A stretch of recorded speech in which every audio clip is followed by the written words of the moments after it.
In April 2025, a wave of horror swept across the middle belt of Nigeria.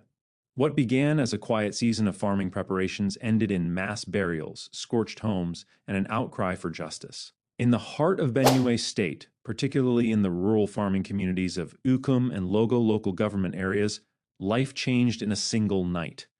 It was April 19th. Villagers, exhausted from tending to their land under the blazing sun, settled in for the night. But long before dawn could break, chaos came. Armed men, suspected to be Fulani herders, stormed villages in coordinated attacks. Within hours, bodies littered the streets. Families huddled in darkness, praying the gunfire would pass. Children cried in silence. The smell of smoke filled the air as homes were set ablaze. When the violence finally ended, 56 people were dead, 27 in Logo, 29 in Ukum. But for many in Benue, the numbers didn't capture the pain. Mothers were left without sons. Whole households were wiped out. Farmlands, once a symbol of hope and survival, were abandoned. Villagers fled with only what they could carry, seeking refuge in already overburdened IDP, internally displaced persons camps. Governor Hyacinth Elia, visiting the bloodstained soil, expressed deep sorrow, but he also made a chilling observation: these attacks were strategic. They came not just to kill, he said, but to stop our people from farming. This is economic warfare. It's about hunger. It's about control. Indeed, April marks the beginning of the planting season in Nigeria.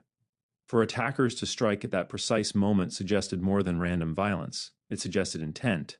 But Benue wasn't the only state grieving. Just days earlier, on April 14th, in neighboring Plateau State, the village of Zik in Bassa local government area suffered a similar fate. In what some called an ethnic cleansing campaign, armed men riding motorbikes stormed the quiet community. Witnesses described the invaders as ruthless, shooting indiscriminately, torching homes, and chasing villagers into the bush. At least 40 people died that night. Among them were children and the elderly, those who couldn't run fast enough or who refused to leave their homes. Amnesty International later described it as a massacre, stating, "Many of the victims that could not run, including children and the elderly, were slaughtered and left in pools of blood." One survivor, a 16-year-old girl named Yina, recounted how she watched her younger brother get shot in front of her. "He cried for our mother," she whispered.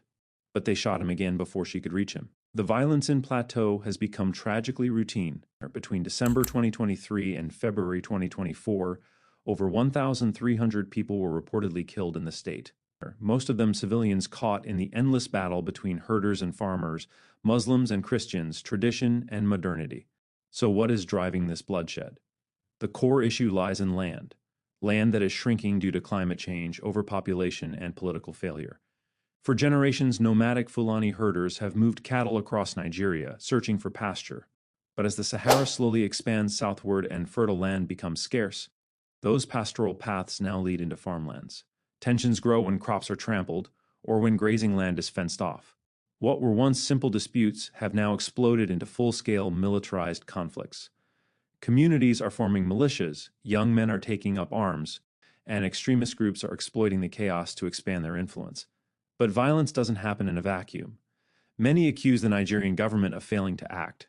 Others go further, claiming that state actors are complicit. In Benue and Plateau, residents often report attacks to security agencies, only for help to arrive hours after the massacre. Survivors ask, how do hundreds of armed men, riding on motorcycles, attack multiple villages at once and no one sees them coming? Amnesty International condemned the government's response, calling it an inexcusable security failure. Their report states, issuing bland statements condemning these horrific attacks is not enough.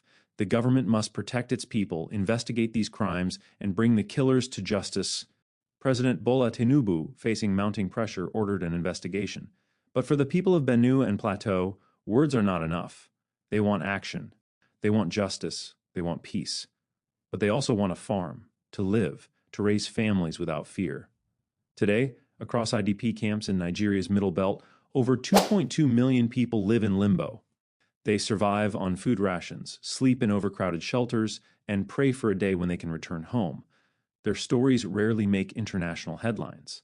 There are no viral hashtags, no foreign armies coming to protect them, and yet their pain is real, their loss is unimaginable, but so is their resilience.